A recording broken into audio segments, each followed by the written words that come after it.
from Life 180, and we are talking about what is going on in the life insurance space right now. Obviously, over the last 3 weeks, 4 weeks, something like that, as we've been doing these talks, there's been the things happening with World Financial Group. In that mix with the whole lawsuit around World Financial Group and all the conversations that have come about with IUL. I've had some other people come forward about PHP. We haven't really done a lot of video talk on that yet. I'm sure that'll come soon enough. It's kind of, I don't know, funneled out to become a conversation about just IMOs and what are the different options for life insurance agents in this business, because there are thousands and tens of thousands of life insurance agents joining the business every single year from all sorts of different places. I think, we could even talk today, guys, a little bit about like what's going on in the real estate market with all that stuff getting turned on its head with commissions, and the fact that I think, there's some reports saying that commissions are going to be cut by 40 to 60% for real estate agents, which means it's almost not going to be a livable wage for the average real estate agent. Right. And so, for the people that are wildly successful in that space, they'll probably gobble up a lot more of the market share. They'll leverage their systems and clout, and then they'll win the game. Unfortunately, I think there's going to be a lot of unintended consequences behind that, I guess, result of, the decision in court. But I think it's also going to funnel a lot of people into the life insurance space. And it's interesting because and I'm totally going down this rabbit hole now, but it's interesting because in 2008, PHP actually built, in 2008, 9, and 10, they built their business off of recruiting top end real estate agents that were leaving the industry after the Great Recession and the housing crash. Right. And so it just goes to show there's definitely a correlation between the two. I do think it's you got to be careful. I think there are too many people getting into the business for all the wrong reasons. And today, what I'd love to talk about is, what does it look like joining the business? Because you guys, some of you have been here longer than others. Some of you have a lot of experience. Matt Seibert has been in the business for what, 8 years, 10 years, something like that? Decade. Yeah, decade, and has gone from being an IUL guy for 8 years to now, on our team, and he finally saw the light, and he's, going the whole life route. The other Matt and Ian, and Charles, relatively just getting started. But it's awesome to see the different angles you guys are taking. And I think it'd be really, really good value, because you're all doing similar things, yet different things to drive success. And I'm sure, as business owners, as agents that are wanting to help people, that are wanting to serve people and help people solve their financial problems and educate people, at the end of the day, this is all still a business too, right? Like, so this isn't mission work. We got to get paid. We got to make money. We got to at least pay the bills and make sure, I kind of say money follows value. So if you can figure out how you can add the most value to the world, I love this business, because I believe your income is directly correlated to the value that you put out there into the world. And what better place to be able to do that than making an impact in people's lives and families, and generational wealth potential. And so that said, let me say this, and then we'll get going. There's a lot of things you could do. There's a lot of different perspectives. There's a lot of different angles on recruiting schematics. The FFLs of the world, and this juice box thing where, people are selling leads, companies are selling leads, and using that as a way to recruit people, being like, hey, just join our IMO and we're going to give you leads, or we'll, sell you leads, or you get discounted leads, or you get, a bonus on leads when you first start, and all this stuff. And my stance has always been a pretty hard line. I'm not going to sell leads. And I think leads are horrible. I've never bought a lead in my life. I've created leads. I've paid for paid traffic. We've done it that way, but 99% of what I've ever done has always been organic. And it's a slow way, but to me, it's the way that I can control the most. And it's the way that I think I have the ability to grow my business in an organic way that is authentic to me. I'm never going to have to try to sell out or do anything else. And that said, I also realize there's a place to do both. Like if people need traffic, they're buying leads and having those calls can be a great way to cut your teeth.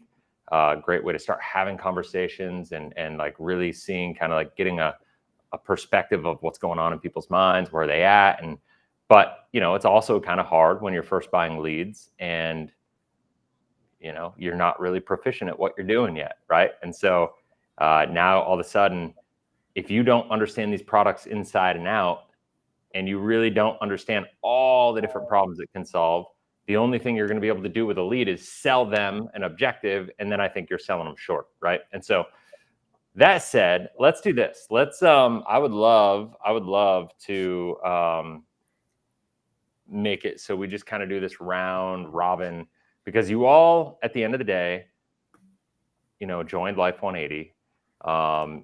I would love to hear your experience with leads. I would love to hear why you're doing your business the way you're doing it now, what's working, what's not. Let's get real vulnerable. Let's get real about the struggles and the good, the bad, the ugly, all the things. Because and if you not comfortable going there, just say pass and we'll pass. But as you guys know, like I want this to be a real value add to everybody watching it. And I think you guys are like a shining example of, no matter how much experience you have, you're willing to put it out there. You're all mastering it. And I think I've always said the best way to learn is to teach. And I really, truly believe the best way to become a better agent is to create content, because it forces you to master this stuff. Because if you're going to put yourself out there publicly to it, you better know your stuff. Otherwise, you're going to get exposed pretty quickly, right? And so that's that. So that said, I'm making Mr. Seibert go first. Well, I've had the pleasure of experiencing pretty much everything you could experience in this industry. Spent the first half with the WFG model, where their strategy of getting leads is through recruiting and then going through their friends and family. They don't believe in marketing. They don't believe in buying leads. You have to follow the system. Recruit people, go through their market. And then when I left that side, I went into another company where they're predominantly just you buy leads. In fact, don't talk to your friends and family. They would make fun of you for doing that. And it's all about you got to buy leads, buy leads, buy leads. And I'm really grateful that I actually got to experience both to realize they both kind of suck. So the reason when I came over Life 180, what really was appealing was it was the first company where they didn't try to conform you to some ideology of how you need to get leads. It's, practically however you want to run your business, however you want to build it. However, I mean, if you look at Chris, when I saw Chris is his organic leads that come in from his YouTube and social media, I thought to myself, every freaking agent would want that business. And then when I remember, Chris, when I went to your house and I heard you make a phone call with some of the leads that are coming in, and I thought just the conversation, it was just organic, and the trust was already built. And I thought to myself, I know that's going to probably take a little bit longer, but it'd be worth it. And, now fast forward, we've had agents like Matt, Michael, Ian, Charles, everybody's creating their site, even Jeff. I know Matt had some leads come in, Ian had some leads come in, Michael had some leads come in from the website, and all organic. They didn't have to pay for leads or anything like that. And I think ultimately that is the best way to do it. I mean, I can argue, I'll debate anybody. It might take a little bit longer, but I think at the end of the day, if you were to ask any agent, they would prefer that type of business. And the fact that Life 180, we actually show you a path how to do it. We have examples of people doing it, and we can kind of coach you and help you create your organic leads through authority platforms, social media, branding, and stuff like that. I think that's where everybody should head. And I think that, with the lead regulation coming down, I think everything that's just positioned, that's what you should be doing, especially with social media, everybody creating content. You'd be crazy not to take advantage of that and get into that space for sure. I love it. That's amazing. Mr. Kamke, how about you? You've been doing this a bit, kind of in different ways, different people, different markets. What are your thoughts? Have you ever dealt with leads, or have you? I've not done leads. I did secondhand do leads. My dad, who'd been in insurance a long time, he did leads back when I was like in high school. So I got to see the, in the home of how they were painted as this like perfect solution. And, I think after a few rounds, my dad realized this wasn't what they were advertised to be, and he always said, like, when he'd get a phone call from you know, a provider and say, hey, we got leads, you're like, oh, they're promising me more leads in another color, some acronym like that, or some, you know, thing like that. So never done leads myself. I've been basically, you know, part-time. We're starting our 6th year this year doing this around the infinite banking, and our mentors that got us into the industry, you know, they were fairly focused just on infinite banking. There wasn't a whole lot beyond that. Their method and their model was to be doing webinars, to be doing maybe even in-person events where you would do speaking for like a Saturday morning from 9 to noon, teach a lot of concepts, and then you'd meet with people after that. So we modeled a lot of that. I've been very consistent in the last 5 or so years posting on social media, you know, going live. I didn't really have a YouTube channel until I just recently joined Life 180 at the end of last year. But for me, it was the consistency of being aligned with your message, knowing what's on your heart, what you want to share, how you want to help people, and being consistent, putting out thoughts and content and training and information, and it stimulates people, and they reach out. And, you know, I've had people that I've known for 10, 15 years reach out like, I didn't know you were doing that. Hey, I've been looking for that. I want to know somebody that I can trust. So for me, it's just been, you know, doing some of the basics, right? Just making content, putting yourself out there, screwing it up. You know, there's a lot of times it doesn't work out a whole lot for you, but the more you do it, the more you put yourself out there, the more people start to come your way. And, you know, for me, joining Life 180 was a godsend. We were needing to change insurance agencies that we were working with. We vetted out several, and, you know, Chris, you aligned so much with us on the personal level, on, you know, obviously the marketing side. We knew that we could get the extra help that we had been looking for on how do we position ourselves, how do we create content, what's the best thing for us. And that's what I love about the agency is all the guys on this panel, we all do it a little bit different. We all have a different background. We all have a different message.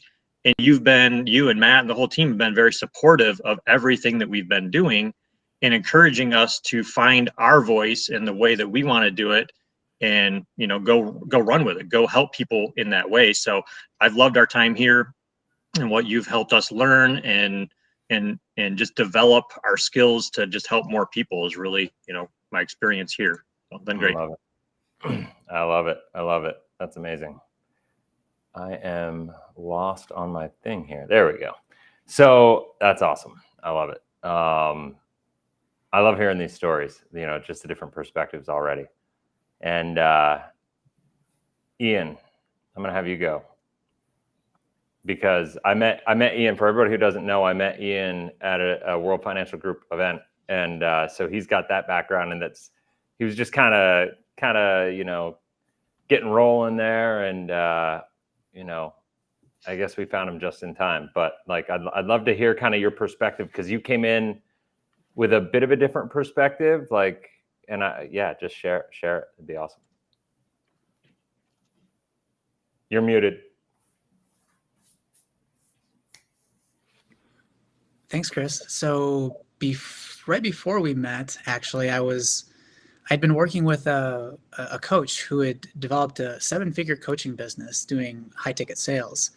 And I had learned a bunch of skills in the area of developing leads. That's kind of the direction I was moving in. And his thing was to buy Facebook ads, you know, build a little bit of an authority platform and buy Facebook ads. And then I stumbled into WFG. And the whole thing is getting into your warm market and soliciting to people that you already know, your friends and family. And it was very sales focused. It was extremely sales focused, not product knowledge, not how is this really going to help the person in the future? What are the potential upsides? What are the potential downsides? It was just like sell to all your friends and family. And I just wasn't comfortable with that. It's not that I'm not comfortable selling something to my friends and family, but I was not comfortable selling something that I didn't believe in to my friends and family. And I was never, with the amount of product knowledge that was given to me and that was taught to me, it never gave me any sort of confidence in the products they were selling. So my, you know, in the last few months, starting a YouTube channel, starting to put content out. It's actually been a long time coming, since before we ever met. And I'm finding there's so much value in just the process of creating content. You know, Chris, you said the teaching is the greatest form of learning. That's a quote from Socrates, and I believe in that wholeheartedly. And I'm living that and experiencing that as I'm putting out more content. I have to do more research, deeper research. In the comment section of my videos, I'm having to talk to people and deal with comments and other people's opinions and ideas. And it's honestly, I'm really grateful for it. It's thus far, the people that I've been interacting with have been very cordial, and it's forced me to up my game, to really know what I'm talking about. There's no, when you put yourself out there on a video on YouTube, like there's no hiding. Like what you say is what you say. It's right there. And it's forced me to learn the product better and to develop a stronger belief about what I'm doing through studying and learning more about just the products that I'm working with and like the principles behind it. I find that there's kind of two skill sets. One skill set is selling, and one skill set is learning, that are very important, kind of where I'm at in this point in my development.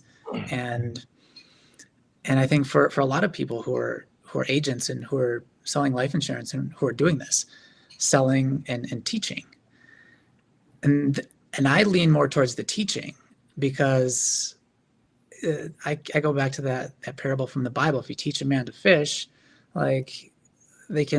teaching is very powerful. It has ripple effects that you're going to be unaware of and that you're not going to see. Selling somebody is just, it's a different thing, and there is a necessity to be able to convey your point and to try to influence people in an ethical way. I believe there's merit to that.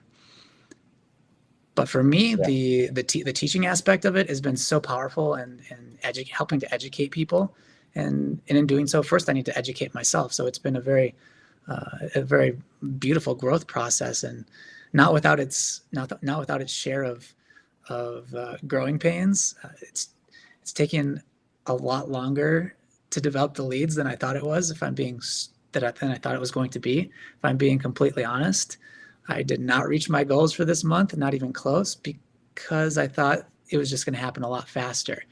And yeah, that's, I guess, if there was one pain that I've felt, or like growing pain, it's that it's the organic style of generating leads. It's taken a lot longer than I would have thought. And and that's it does. I mean, like when I first launched a YouTube channel, it took a lot longer than I thought too. But now, if you went back and if I had the ability to go in a time machine and talk to myself when I was first starting, and talk about the fact that like all the days that I had questions and that I wanted to give up, and the time that I actually stopped making content very consistently for like 6 months, 7 months, I would have slapped myself and said, dude, what are you doing? This is the most important thing you could be doing right now. Why are you not doing it? All right. So before we go any further, I want to get to everybody, and we'll go through this. I want to talk to Mr. John Sent here. New person in the comments. John, I haven't seen you comment before, I don't think. I'm going to go back through here, and I want to see this. So let's just go through them comment by comment here. So he said the leads are weak. The leads are weak. You're weak. So that comment alone, John, just tells me that you're just all like, you probably are like a boiler room, coffees for closers, Glengarry, Glen Ross, kind of dude. I don't know, but like that statement alone, you might want to retract it, because it kind of makes you come off looking like an a-hole. That's just a statement. What does organic even mean? Organic means you're going to put content out there. Actually, I think Matt wanted to tell you organic means vegetables with no pesticides. Organic means you're creating content and you're putting it out there, and people are finding you. People are choosing to work with you. People are attracted to the value that you're creating. Therefore, there's an alignment of natural alignment with values between you and the person, because they're watching your content. Maybe they've consumed a bunch of it. Most of the people that call me, when I try to get them to slow down, they're like, no, I'm just ready to go. I've watched 40 hours of your content already. So let's just get going, you know? And even then I still have to kind of get them to pump the brakes, right? Because it's a matter of getting people to really, really understand things much more in depth. You know, so you say you've heard the word organic 3 times in 5 minutes, you know, I guess, you know, it's because when you're building organic content, you're putting yourself out there for who you are, what you believe in, what your values are, what your beliefs are, and people are going to find you. And the cool part is it forces you to become more. Creating content is going to force you. It's going to expose you, you know, to your weaknesses, which is great, I think, because it forces us to get better. It forces us to learn more. It forces us to learn faster. It keeps you accountable. When you say you're going to do something, when you let people know, hey, I'm going to launch a video every week, or 2 videos a week, or in my case, like 5 videos plus a week. Like, if you do that, there's an accountability level that comes with that. And I think super important, right? It forces you to become who you need to be to get to where you want to go. So you guys criticize about talking to friends and family. And then Jeff Kamke talked about how people he knows said, I didn't know you were doing that. You know, that's a different, you know, kind of scenario. I have no problem talking to friends and family at all. I think talking to friends and family is a huge part of this. If you've ever watched any of my content, I say, if you believe in what we do, if you believe, like, okay, I'm going to take a step back before I answer that.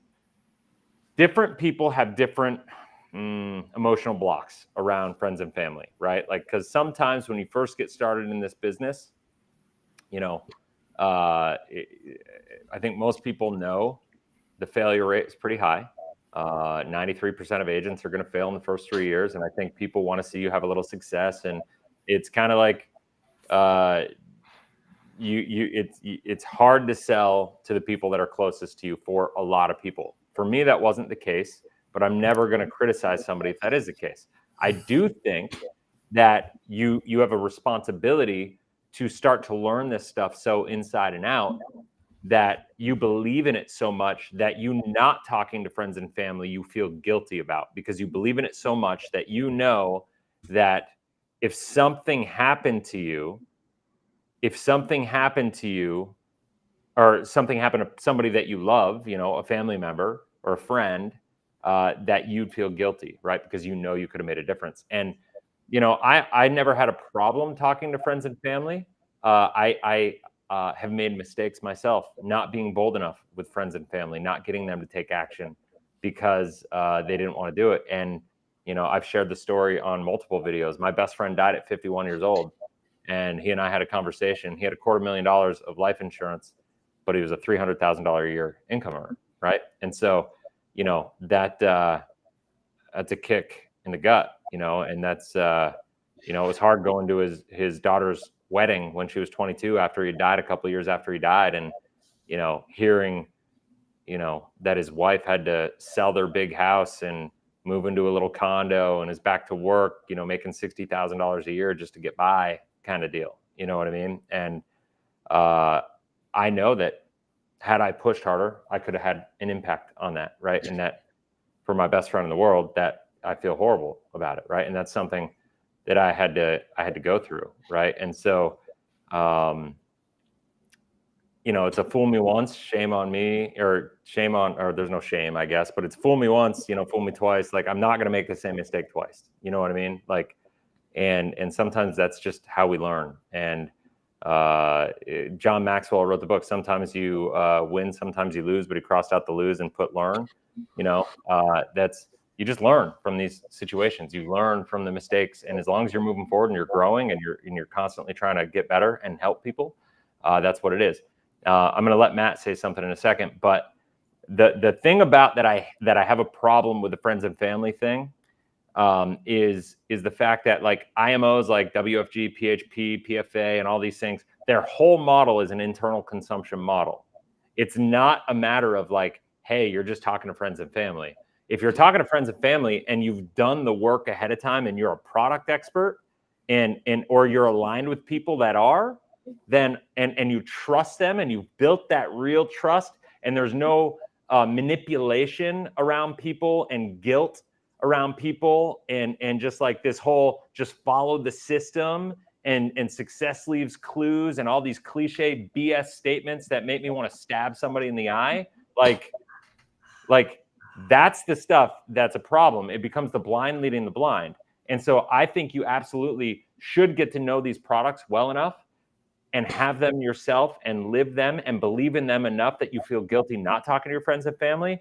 But it shouldn't be one of those things where you get in and you have this obligation to get them in front of, you know, a mentor and a rep, like an upline and all these things, and you give up control of these relationships to these people and all that stuff. You know what I mean? It just is what it is. So anyway, I digressed. Matt, go for it. Yeah. So I want to, so the argument he's making that we're criticizing talking to family and friends, and then Jeff was talking about, you know, how people that, you know, his friends and family have reached out to him.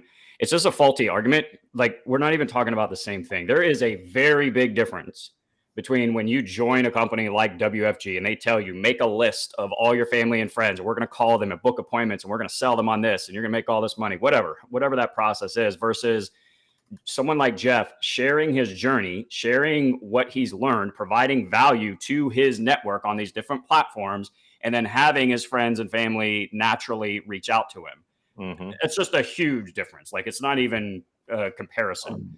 All right. So I just wanted to address that, because like naturally having family and like leading by example, and then naturally having your friends and family want to follow in your footsteps. Like, I'm going to be setting up a policy for my girlfriend very soon, my brother, my mom, my dad. But I set my own stuff up first. I started sharing content and posting it on social media, just letting people know, like, hey, here's how these things work. This is what it's doing for my life. And it just naturally happens, versus Chris telling me to, hey, Matt, write down all your family and friends and you and I get on a call and I'll show you how it's done. Dude, totally different. Yeah, I mean, listen, and once again, I have zero problem if somebody comes into the business and they're like, there's different ways. I just don't believe in saying this is how you have to do anything, right? I believe you should come in, and whatever whatever you're going to be comfortable with, you have to understand the good, the bad, and the ugly around it. I don't believe in building a quote unquote system that's so locked tight that you are forced to go in a specific direction and get like just plowed through effectively. I have no problem. When I first got in the business, I had to do a Project 200, you know what I mean? Where I had to write out my friends and family. And guess what? I struggled at first. I had a hard time emotionally getting through that, right? And being like, I'm worried about calling this person, because what are they going to do? They're going to tell me no, or they're going to have some opinion about who I am and why am I in the life insurance business. Because remember, when I got in the life insurance business in 2009, I was just finishing a 7-year stint as a professional poker player, right? So I went from being like a professional gambler, effectively in most people's eyes, to being like a life insurance agent, that all of a sudden I'm going to like, you know, like that was a big leap, right? And so like everybody is coming from a different place. Everybody's got a different background. Everybody has a different story. Everybody has a different motive. Everybody has different goals and objectives of what they want to do with this business, what they want their life to look like. They have a different reason they join the industry.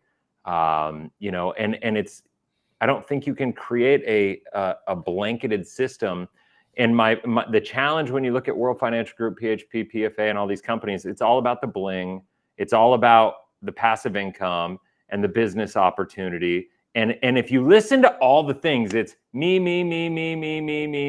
Look what's in it for me, right? Look what's in it for you to make all your money. And if you could just do all this stuff, you'll make enough money. How about we create a system that's in it to actually go out and serve people and educate people? You know, I mean, not to sound like a dick here, but like this John Cent guy, you don't want to give out the juice, dude. Like, just get lost. Like, I have no, like, you're not going to find a person online in this business that gives away more free information than me. You know, like, so the fact that you say that is just like the most arrogant, like ignorant, naive. You're a troll. That's all. Like, that's it. It's it. It's that simple. I'm fired up this week, by the way, guys. I'm getting like fights with people all week. I was gonna say you're getting fired up right now, Chris. But like seriously, like it's just dumb. Like, don't make stupid comments. Come on here and be educated. Like, you know, go work with Juicebox. They'll sell you some leads.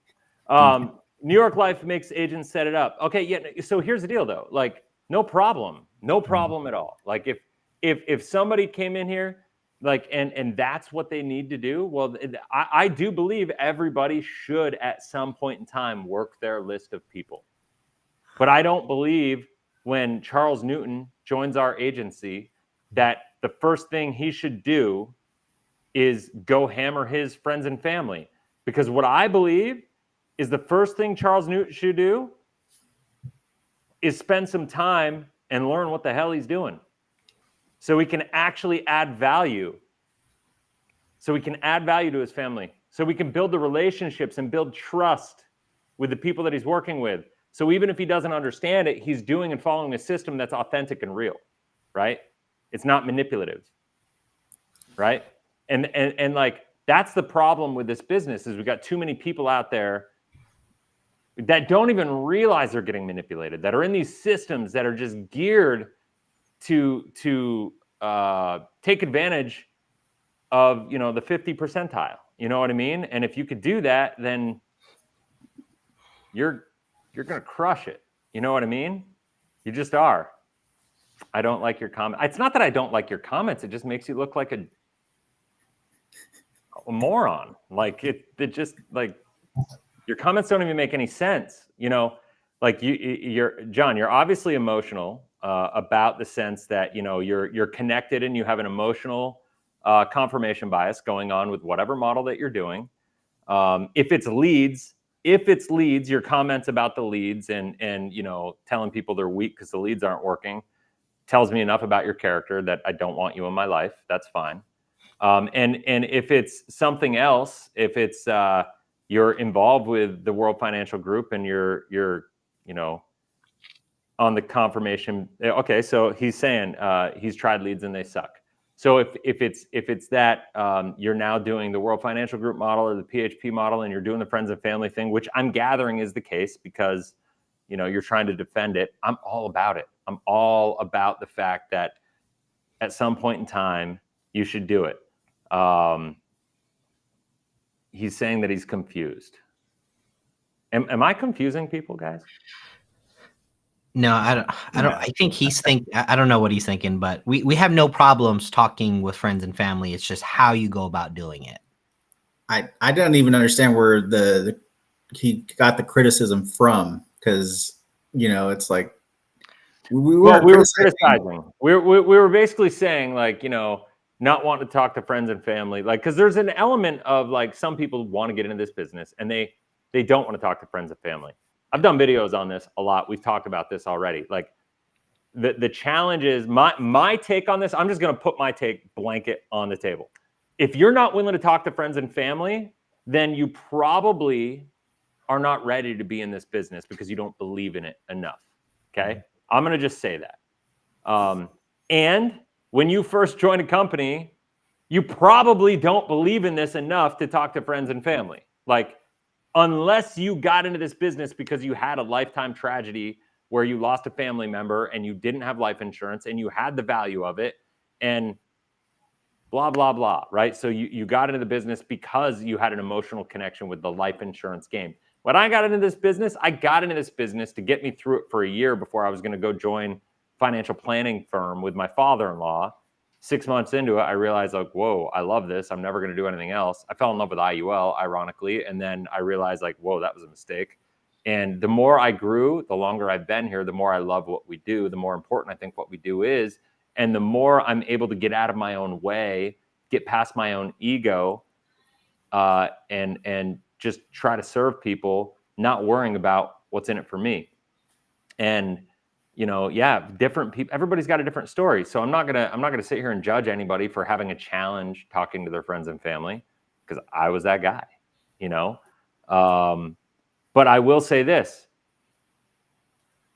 if I know that the fastest path to doing to being successful is starting off with friends and family, I better make sure I trust the people I'm working with.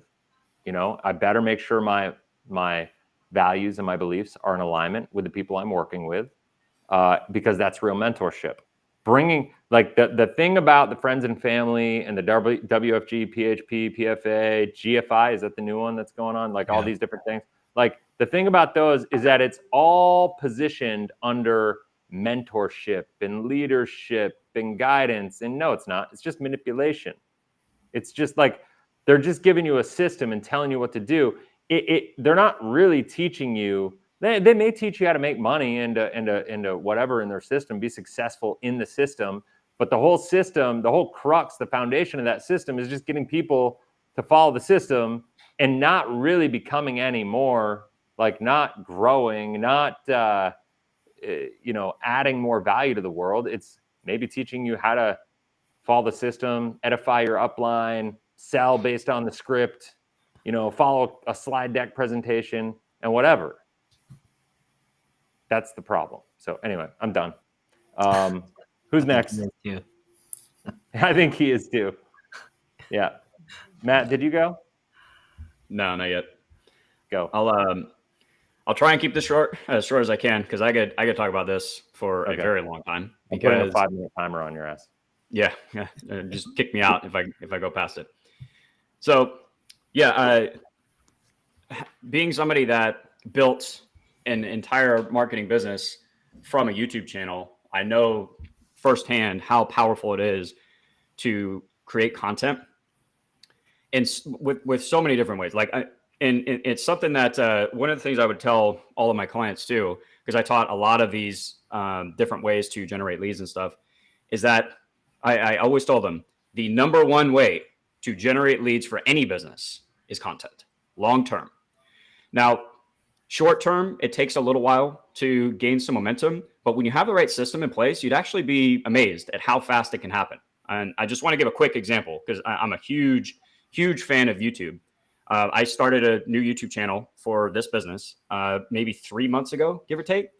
And I'm looking at my dashboard right now.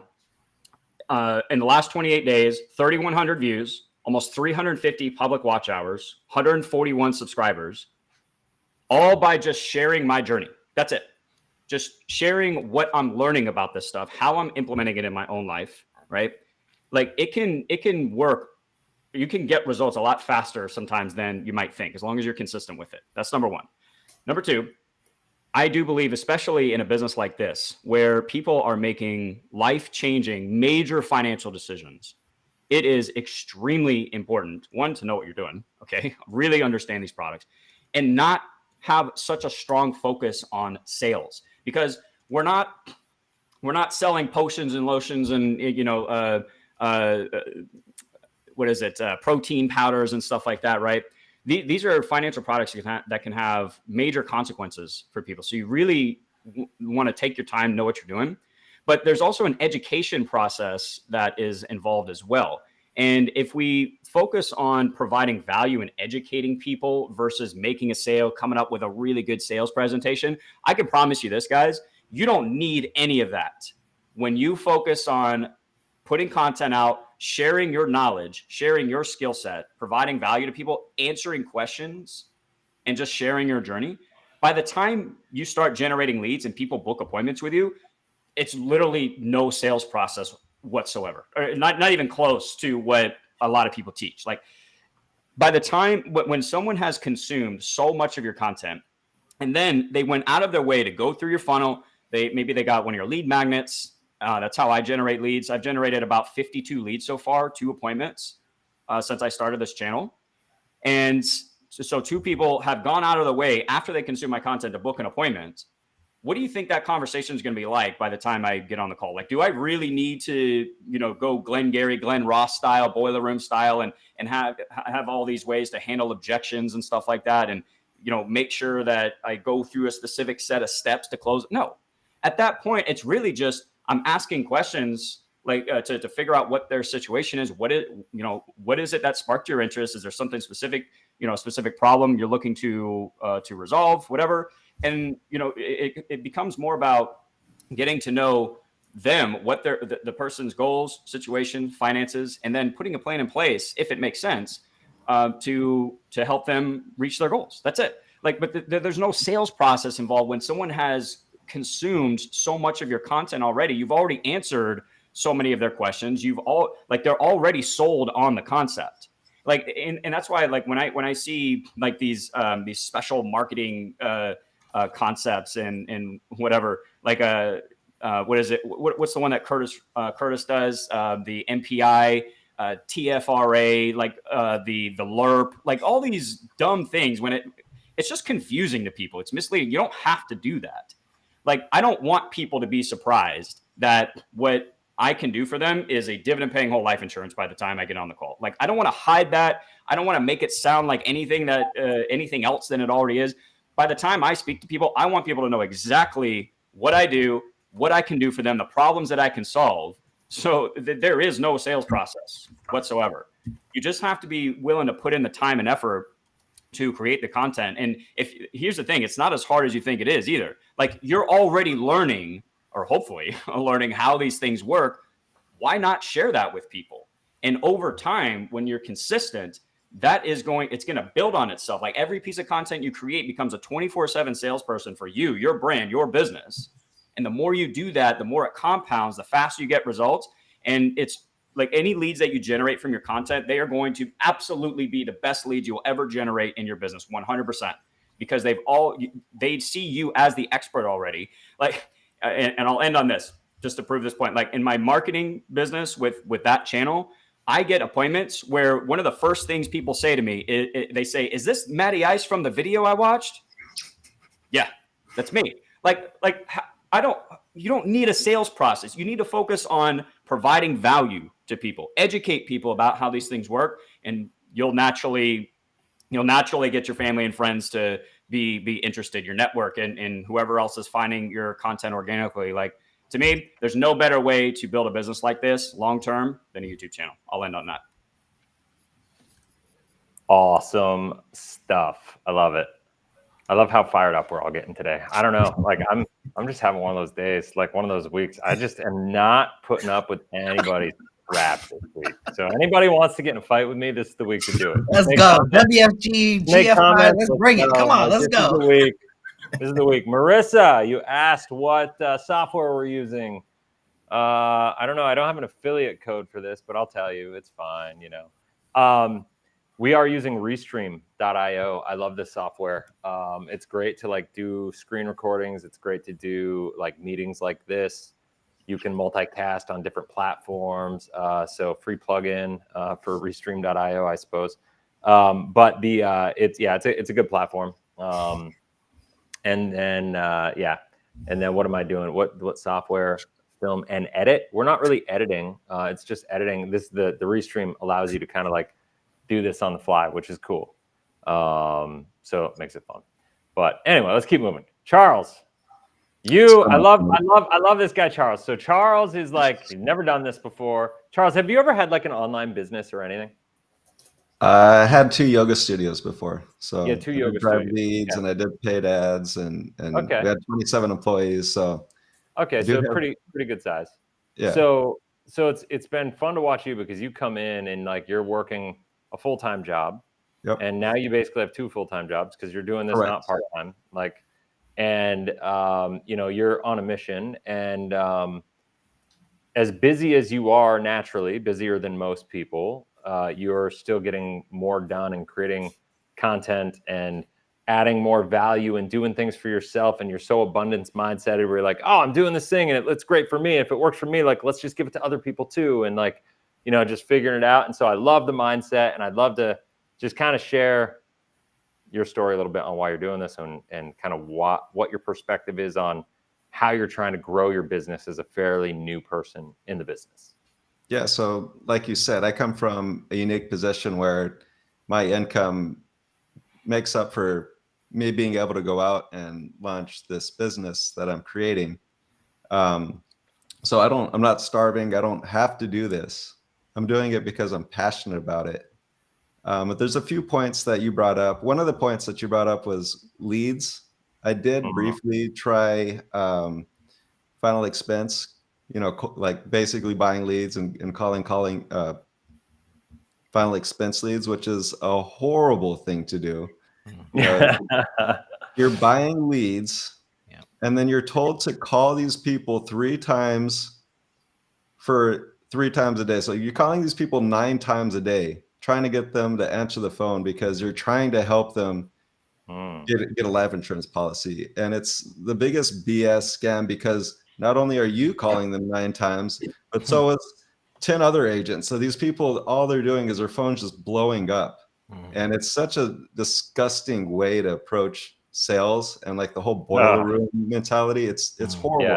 And not to mention, even if you do close these people, they're probably gonna lapse on their and you have a chargeback. It's chargeback. It's horrible. Like that's not the way to do it. So like I said, I come from a unique position. I think personally that if you're gonna be a steward of people's money, if you're gonna recommend them do something with their money, you either have to understand the product fully and understand it, how it fits in with their finances, or you have to have a mentor that has the client's best interests in mind, but you also have to trust that mentor that they know what they're talking about, right? Because the problem that we have right now is there's all these IUL agents and they have no idea how the product works. Their uplines have no idea how the product works, and they're just pushing and peddling this BS and all this retirement LERPs and just a bunch of stupid crap. Like it doesn't make any sense. Like there's no math. There's nothing behind it makes any sense. It's not based in science. It's not based in logic. It's not based in reality. Like these people need to knock it off. Like, and that's another thing. Like when I'm dealing with clients, I'm trying to think of ways why they shouldn't get this product. And I know that's that's counterintuitive, but it's like, I don't want to have so much confirmation bias where this is the only product that you need. I'm constantly thinking of other ways that they can achieve their goals as well. And so one of the things that I'm doing is I'm working on educational platforms. I'm growing a YouTube channel. You can find it on YouTube. It's Charles_SHF. And basically my philosophy is a person should come to their own conclusion. I shouldn't be selling them anything. What my goal is to present them the facts and try and be as unbiased as possible so they can make their own decision. And if they want to move forward with the policy with me or anybody from Life 180, then awesome. But really, I think that it's so much more important because it's such a big financial decision. And this is like a financial decision that's going to last throughout your entire lifetime, that you do need to be educated and you do need to understand how these things work in your life and the different ways that they work so that it can impact your life that much better. I love it. That's amazing. That is amazing. Actually, I have so many things I want to say, but I can't because I need to get to I need to get to Michael. And then we'll continue. So, Michael, you you came from the other side of the street, right? Yep. And here we are.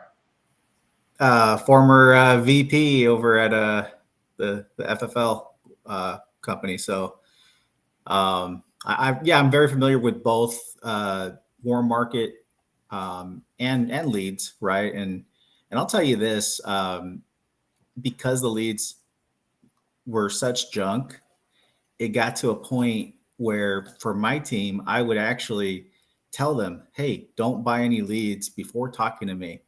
And then there was like a boot camp training that they would go through, but the boot camp gives them a discount and tells them, buy the leads, buy the leads, buy the leads.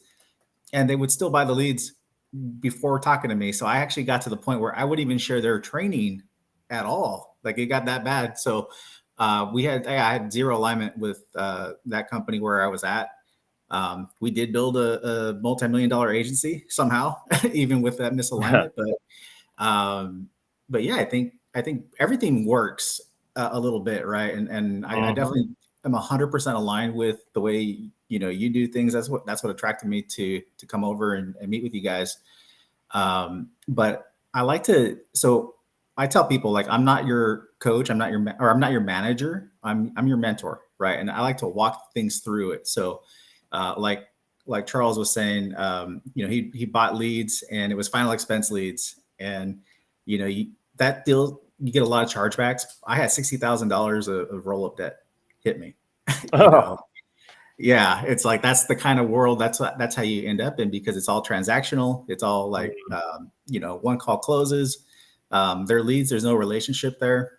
Yeah. And so they don't know who you are, right? And not only that, but you're not even selling the best products anyway. It's a lot of simplified issue stuff. So Sure. it's like I tried my best to not teach them, like the agents I brought in, any of that stuff. But of course there's other opposing views that they're hearing. So I kind of had a mix, but I'll say this: if you just think about the market you're in, think about who buys final expense, for example. The older people with money. No, they don't care about a $10,000, $20,000 policy. They're looking for long-term care. They're looking for annuities. They're looking for some serious stuff, right? It's the market you're selling to is the people on fixed income, the people that haven't saved $1 in their entire life. They can afford $60 a month, and that's today, because when inflation hits them next week or next month, and they want to buy some bread at the store, well, guess what? You got to charge back. And if it's an agent below you, you got roll-up debt, right? And so, you got to start to think like a business owner, right? Not just listen to what you're being told, but actually start to think things through, right? And so, if I can further expand on thinking things through, when you start out, what's the best way to learn? Well, the best way to learn is your warm market. I truly believe that. And then down the road, what's the end game? Well, the end game is to have a book of business where you can work off referrals, your warm market, right? So the beginning is the warm market and the end is the warm market. Think about what leads are, right? They're just an open door. They're kind of in that middle ground to help you build that book of business, but they shouldn't be something you're reliant on, right? Like, you should be working on systems, expanding your market through your own marketing. And I think Gary Vee said it best. He was talking about investing in Apple and Google. He goes, whichever AI wins out, whether it's Siri or I forget the other one, Alexa. He said one of them's going to win out, right? And he goes, think about when you say, "Hey Alexa, give me a lawyer." And he was talking to a group of lawyers. He goes, think about how much it's going to cost for that lawyer to have that spot, right? Where you ask Alexa and it gives them your name. Now, he said you have to brand yourself to a point where they don't ask for a lawyer. They say, "Hey, Alexa, give me Michael Garcia." Right. And that's what the YouTube channel is doing. It's branding, because just like I followed Chris, I watched videos. And so, like, I knew exactly who I wanted to talk to. Right. I knew exactly who was the expert who would actually tell me the truth, who would break the IULs down. And I sold IULs for 4 years and built that agency on IUL. So for me to do a 180, it was definitely a lot of conversations, uncomfortable conversations, and some people were just shocked, right? But and not that I'm not dissing IUL completely. There's some cases where it might make sense, right? But it's not what it's being sold as, and that's the big thing. So I think, like I said, if I can encourage anybody in this listening today, the one thing I would encourage is just start to think like a business owner. Think critically, right? Think things through with the end in mind, and then kind of reverse engineer. Because if you think things through with the end in mind, you're going to start to realize that, hey, this whole lead thing with all these chargebacks, this never ends, right? Like, am I here to be in the rat race, or am I here to build my freedom? And you might get different answers if you ask different questions. For sure. No, and here's what I'd say. What it all comes down to, I don't care if it's about friends and family, if it's about leads, if it's about anything in between. Whatever you're doing, whatever your methodology is to get in front of people, that is not as important as what your mindset and your heart set is and what your objectives are, right? Like, and so my challenge with all these things is, and Matt Seibert and I have, for a year been working on a sales presentation. And for me, I am like, I've always been anti-sales presentation. And not that, I know that sales presentations are kind of required for newer people just to learn and process and whatever, and just kind of go through the reps. But at the same time, I feel like when the sales presentation is what's being leaned on to sell something, well, then you're trying to fit everybody into this one like kind of path, and it's like everybody's getting funneled to this one end desired result. And so that's not really you solving their problems. You're trying to position this presentation. And I just know all the ones that exist out there about IUL that are like, here's the problem. The problem is 401ks are horrible and the government's got control of your money and taxes are going up and blah, blah, blah, all these things. And so you take your money out of your 401k and put it into an IUL, and all your problems are going to be solved when you have tax-free income for the rest of your life. And nothing could be further from the truth. And they're just kind of positioning this as financial education because they show the history of the stock market. They show, like, I agree with 90% of things that they say in the presentation regarding the economy and the market and the returns and inflation and taxation and all these different things. The problem is the way it's positioned and the way it's rolled out and like kind of what the intended use, when you understand this stuff well enough to be able to see it, you can kind of see through all the garbage and you understand that, like, oh, they're just trying to guide people to this result. And I think it needs to be genuinely our job. And this is just the way I look at it.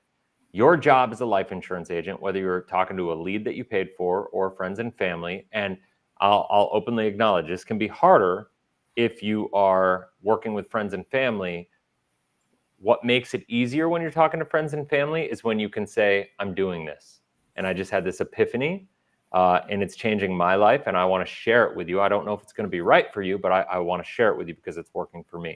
If you're not your own best client, then I just believe you're probably not going to be successful. So I just believe it's our job to just share things with people, right? To share information and education and ask critical questions and have these crucial conversations that get people to think about things in a way that question what they're doing, get outside of the confirmation bias, and get into a state of mind that's saying, where do I want to go? What do I want my life to look like? Is what I'm doing right now going to get me there? How do I know the answers to those questions? And is my money in alignment with my values and my beliefs? And when you get people to think that, I don't think there's a good or a bad way to do anything. I think, if you want to do a 401k, I would never do it. And I could list off all the reasons I would never put my money in a 401k because of my values and beliefs. I don't know your values and beliefs. So for me to tell anybody that you should never do it, I think that would be the most arrogant thing of all time. For me to go out there and say something like, here's what I do. I preach long enough and loud enough and passionate enough and strong enough. My only goal is to find friends that share my values and beliefs, because I know when I do, they're going to want to do what I'm doing. Like, it's that simple. And it doesn't need to be more complicated than that. You know what I mean? And so, like, I would really encourage everybody, guys, your chats are funny and they're so distracting. It's hilarious. I just encourage everybody to that's in this business to really think about it in those terms.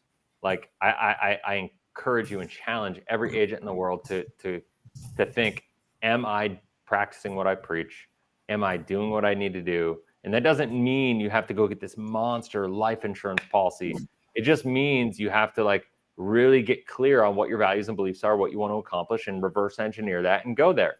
And what are those values and beliefs? For me, we don't have time to get into it in this video. I've done videos on this before, but I feel like the conversations around the technicals of whole life and IUL, right? Like the people like Brian, who's always on here talking to us, the reason that he and I are never going to agree is that we have probably a disagreement in some of the values and some of the beliefs, of what we're trying to accomplish. And so therefore, if your values and your beliefs differ even slightly in some areas, the desired solution is probably going to be different.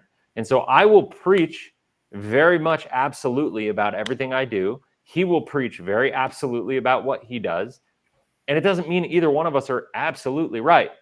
It just means the people that align with what I'm doing and what you guys are all doing are going to absolutely be in alignment with who we are and what we do. And so it's going to be right for them. And then, as long as he's being honest and upfront, which most IUL agents are not about their stuff, he claims to be. But, I invited him down to the Dominican to come do a debate. So hopefully he takes me up on it. But like at the end of the day, as long as there's transparency and clarity, and my thing about IUL is I just don't believe that anybody goes through that full transparent conversation about what this is and their values and beliefs and understand what they're doing, and then follows through with the purchase of the product, because it's actually so out of alignment with how it is sold. That's why I have my new book, IUL Exposed: The Truth About the Most Misrepresented Financial Product in History, coming out, right? And so, fun little plug. Can't wait. I know. I actually I spent like 3 hours the other day writing in that book and just going through and tightening it up and doing all that stuff, because we got some fun stuff. Guys, everybody watching, nobody here is allowed to talk about it, but we got some fun things in the works that are going to shake it up. It's going to be fun. Can't wait. So anybody have anything they want to say to all this? I mean, what you said is so true. It's so simple. And I've been in this industry for 10 years, but I've been with companies that I had to conform to their ideology. And what I realized is there was always something in me that felt off. And now when I step back and learn from you and how you view things, I realized that it wasn't in alignment with what I believed. I just didn't know what it was. I couldn't label it. I couldn't figure out what it was. And then when I understood the concept that you shared, I realized, oh my gosh, it's so simple. That's what most agents suffer with. And I think 90% of agents quit this industry. I think that could drop down significantly. And that's because a lot of agents, they join companies where they're not in alignment with what they're doing. They feel off. They feel something's not right. I'll do it just to make money, or I'll do it for the wrong reasons. And, as a goal, like I want to turn that number around, and I want to provide transparency for people that want to get into this industry, because I really love this industry. And I think it's getting a bad rap, and people have a bad taste in their mouth and they quit this industry all for the wrong reasons.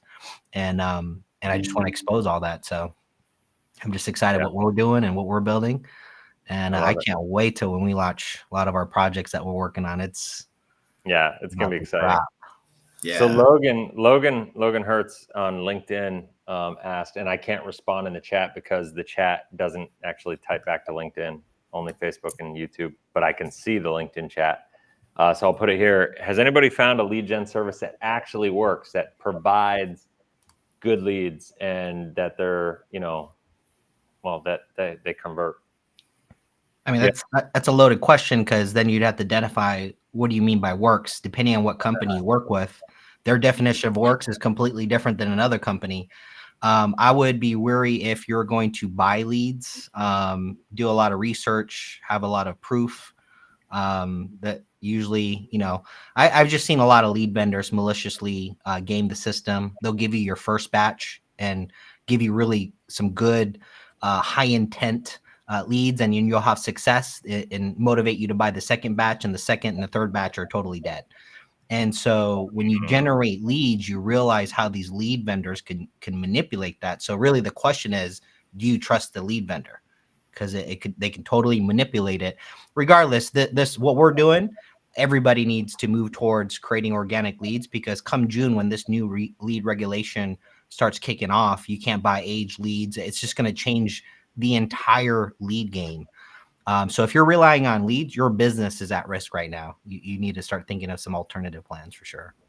I love it. So just add to that, the number one lead gen service is you, and what we've been talking about this entire time. I know that sounds a little cliche, maybe not what you want to hear, but so I've been generating, like my whole marketing business is built around generating leads. And I could tell you, 15 different ways to generate leads, right?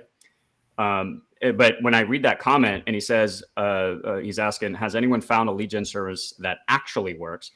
That indicates to me that you've probably gone through quite a few different lead gen services and you're seeing the same issue over and over again.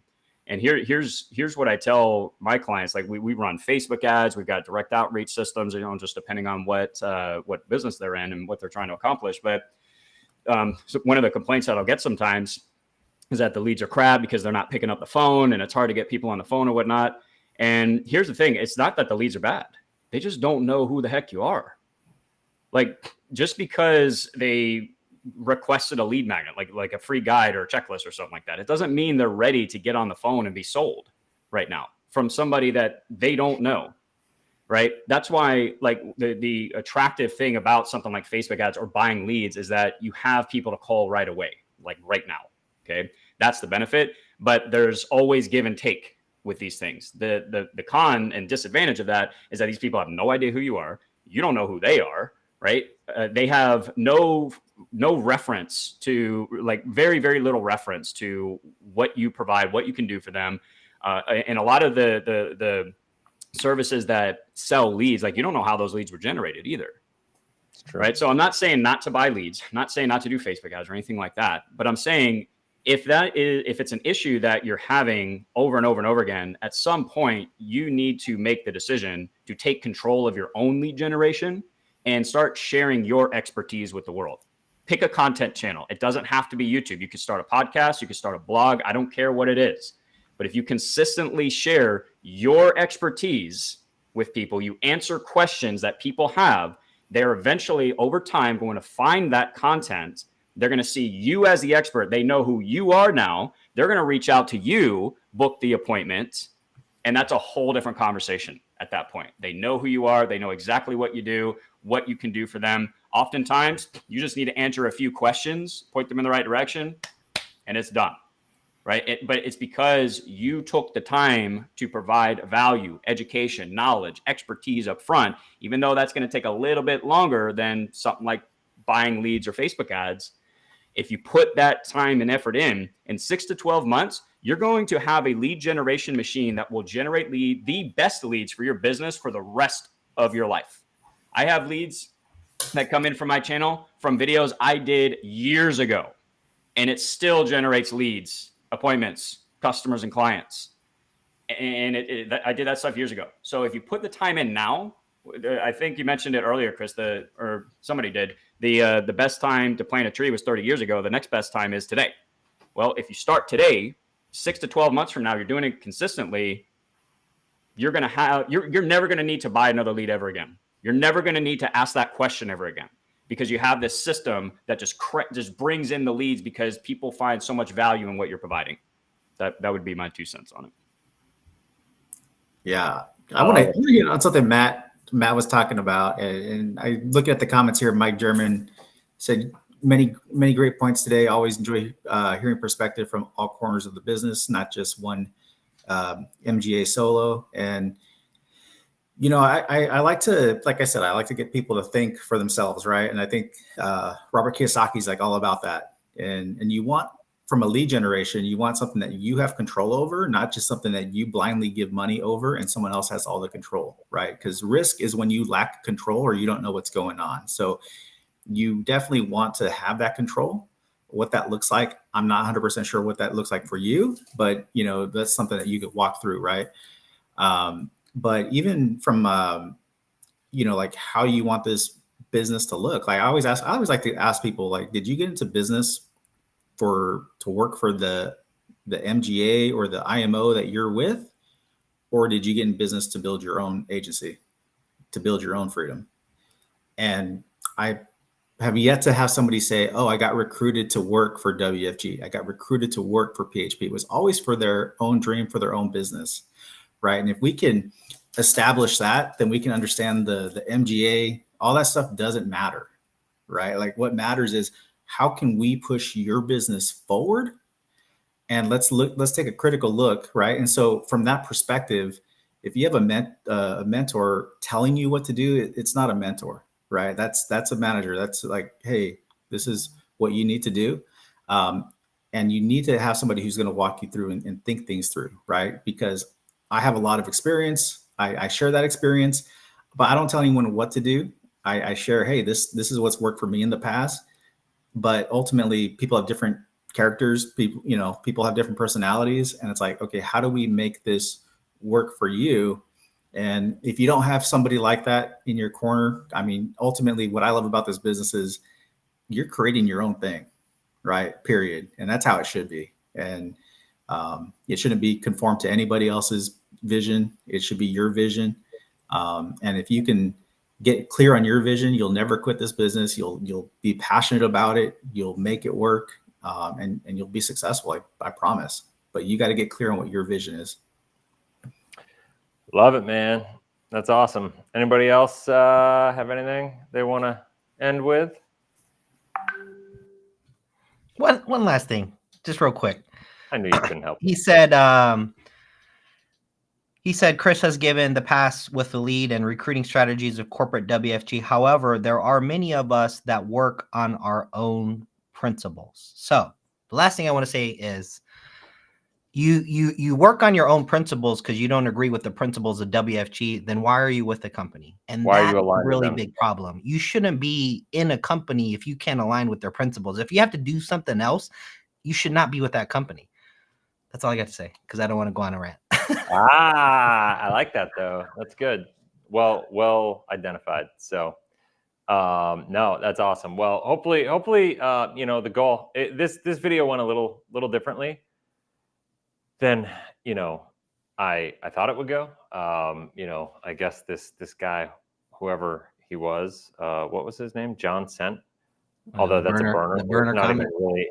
The guy who is, too much of a coward to get on his real account to have a conversation, he had to hide behind an alias online. That guy, so it's just proof he's a troll. So I let him get to me a little bit, but he was also making comments that I think needed to be addressed to a certain extent. Yeah. And I just, whatever.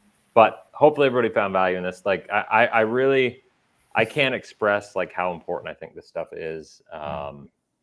What we do, I truly believe what we do has more of an ability to impact the future of the world than almost anything else, because money is a foundational component to everybody's life that we have to have an understanding with. We have to have a good relationship with. We have to have good behavior around. We have to have systems in place that make it so we're going to have the next generations taken care of, and not just giving them money, but teaching them rules, getting guidelines and systems in place that make it so you can go from being wherever you are in life right now to guaranteeing a specific result and making sure your family, all of your family, are millionaires. Everybody in this world, no, I don't care where you are right now, everybody in this world has an ability to do that. You cannot do that on a guaranteed basis without doing the things that we're talking about. And so to me, that's like, I can't think of anything more important than that. And when we're talking about, I get it, I talk about IUL probably more than anybody in the industry that doesn't sell IUL. And I'll say that, like, that conversation is a bit of the noise, that we shouldn't necessarily be spending so much time talking about that component of it. But when there are so many people talking about that, they're like, I just feel like people are getting hurt so much. It's just this like balancing act. And so hopefully, this one video, like what happens is people watch these one videos and, one video, it's the first time they see it or, whatever. And so they draw conclusions. Anybody, if you're here for the first time, I encourage you to subscribe, hit the bell, get notified. We're going live as a group every single Wednesday. Matt and I go live every Thursday. I have videos coming out the other 5 days of the week. So we literally got content 7 days a week right here, all geared around education, all geared around helping you communicating with your clients. If you're somebody who's looking to do this, it's really geared at you really understanding this stuff so you can make a more informed decision for yourself. So make sure you subscribe, check it out, follow along, do all that stuff, share it with people if you think it would be helpful. And that's it. We'll see you next week.